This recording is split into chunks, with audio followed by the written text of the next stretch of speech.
This is the first example on the normal distribution and z-scores. So example 1, it says the marks out of 100 in an examination are normally distributed. I'll explain a bit more about that in a second. The mean mark is 60 and the standard deviation is 6 marks. Work out the mark that is 2 standard deviations above the mean.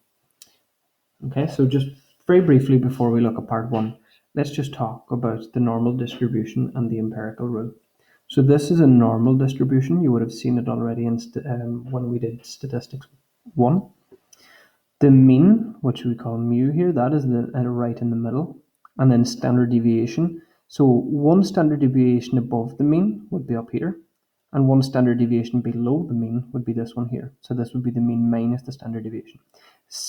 Due to the empirical rule, 68% of the data will lie between these two values. So 68% lie within one standard deviation of the mean. 95% of the data lies within 2 standard deviations of the mean. So that's between this part and this part here.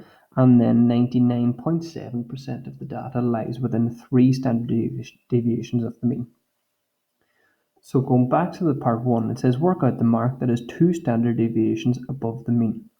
So if our mean mark is 60 and our standard deviation is already 6, to work out the mark that is 2 standard deviations above the mean, it's going to be 60 plus 2 times 6, which is equal to 72.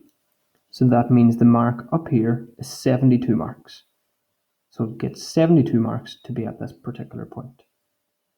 Second part, it says what percentage of the marks lie between 48 and 72 marks. So what percentage lie between those two values? To find out what percentage lie between both of those values, we need to figure out first of all how many marks, what is the standard deviation. Okay, so it's 60, take away 48, which this is the lowest one, so that answer is 12. So it's going to be 12 marks below, which we know already is 2 standard deviations from the mean. And then we'll also do the same kind of thing for the 72. So it's going to be 72 minus 60, which is also 12. So we know that we're talking again about 2 standard deviations.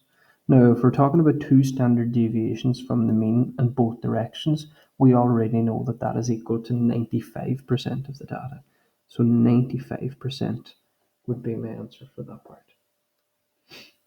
So 95% of the marks lie between 48 and 72.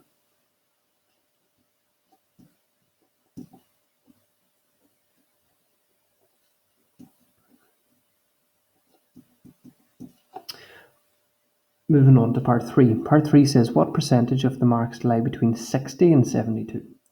Now if we have a look at, we can compare it to this one just up above here.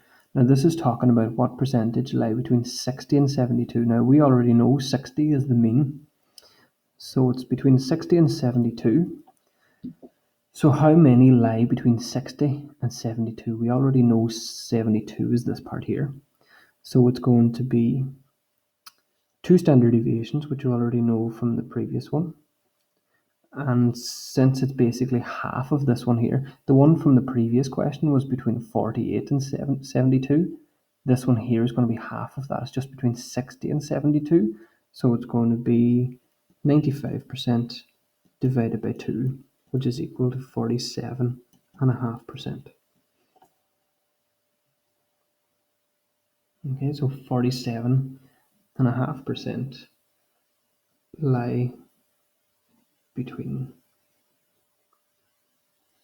60 and 72.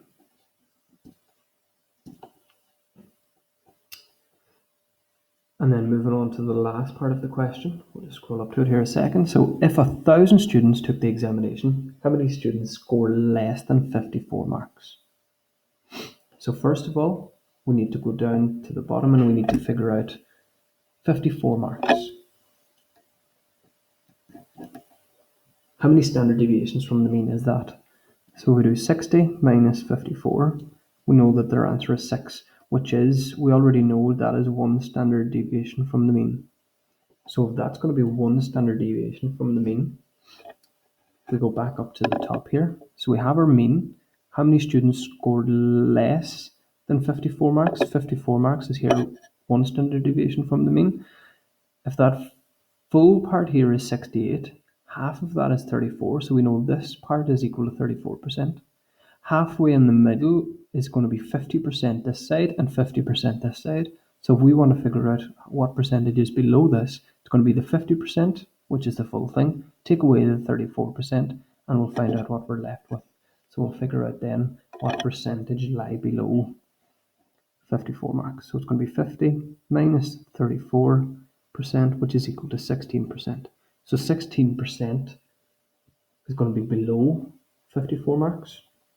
Now, if we're talking about 1,000 students, we're going to times that by 1,000, and my answer is equal to 160 students.